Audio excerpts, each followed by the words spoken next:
आकाशवाणी भोपाल से प्रस्तुत है प्रादेशिक समाचार।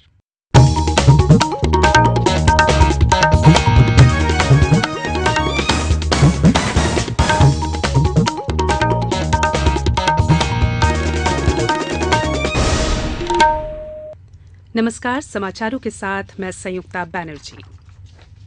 प्रधानमंत्री नरेंद्र मोदी आगामी 28 मई को आकाशवाणी से मन की बात कार्यक्रम के जरिए देशवासियों से अपने विचार साझा करेंगे। इसके लिए लोग अपने विचार MyGov के खुले मंच पर भेज सकते हैं। पूर्व प्रधानमंत्री राजीव गांधी की पुण्यतिथि के मौके पर आज प्रदेश भर में विभिन्न कार्यक्रमों का आयोजन कर उन्हें याद किया जा रहा है।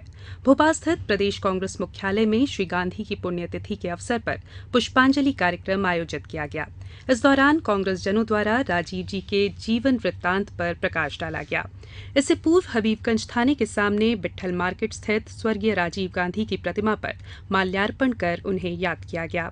उधर शिवपुरी में कांग्रेस सेवा दल द्वारा शहर में शाम को एक सभा आयोजित की जाएगी, जिसमें पूर्व प्रधानमंत्री राजीव गांधी के योगदान को याद किया जाएगा।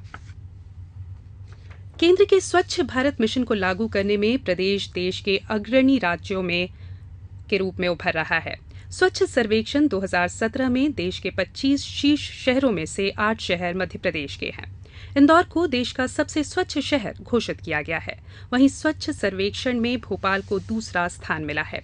प्रदेश में अब तक 194 नगर खुले में शौच की प्रथा से मुक्त हो चुके हैं। डिंडौरी जिले में कल देर रात एक यात्री बस के अनियंत्रित होकर गहरी खाई में गिर जाने से उसमें सवार 6 लोगों की मौत हो गई और 25 से अधिक लोग घायल हो गए। गंभीर रूप से घायलों को इलाज के लिए जबलपुर भेजा गया है। पुलिस सूत्रों के अनुसार जबलपुर से अमरकंटक की ओर जा रही बस कल देर रात डिंडौरी से 5 किलोमीटर आगे अमरकंटक मार्ग में जोगी टिकरिया घाट पर अनियंत्रित होकर गहरी खाई में गिर गई।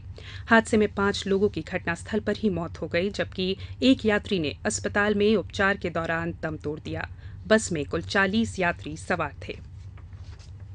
ग्वालियर जिले में फर्टिलाइजर की सब्सिडी किसानों को POS मशीन के माध्यम से वास्तविक बिक्री पर दी जाएगी।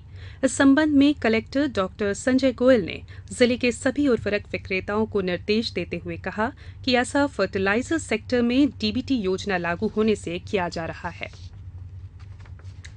वाणिज्य उद्योग मंत्री राजेंद्र शुक्ल ने कहा है कि मुख्यमंत्री शिवराज सिंह चौहान के नेतृत्व में प्रदेश में संचालित कई कल्याणकारी योजनाओं और कार्यक्रमों से प्रभावित होकर देश के अन्य राज्य भी उनका अनुसरण कर रहे हैं।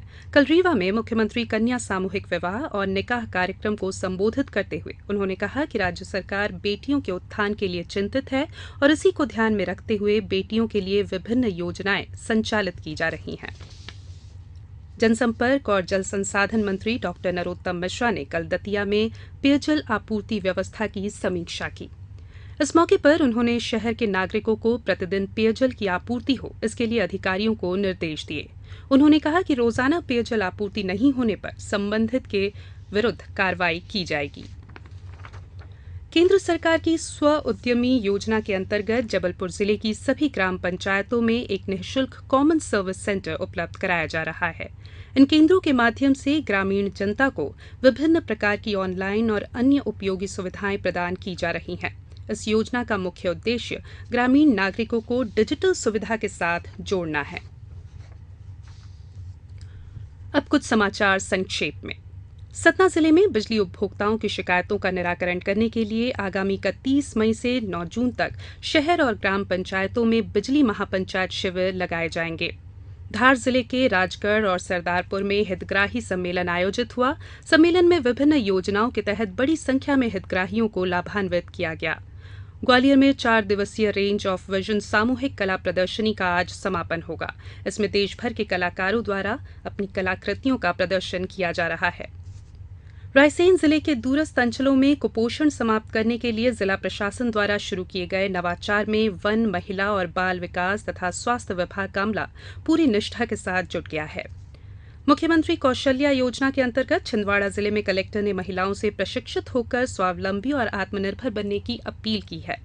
राजगढ़ जिले के कालीपीठ थाना क्षेत्र के किला अमरगढ़ गांव में कल शाम तेज आंधी चलने के दौरान पेड़ गिरने से एक व्यक्ति की मौत हो गई और 4 अन्य घायल हो गए।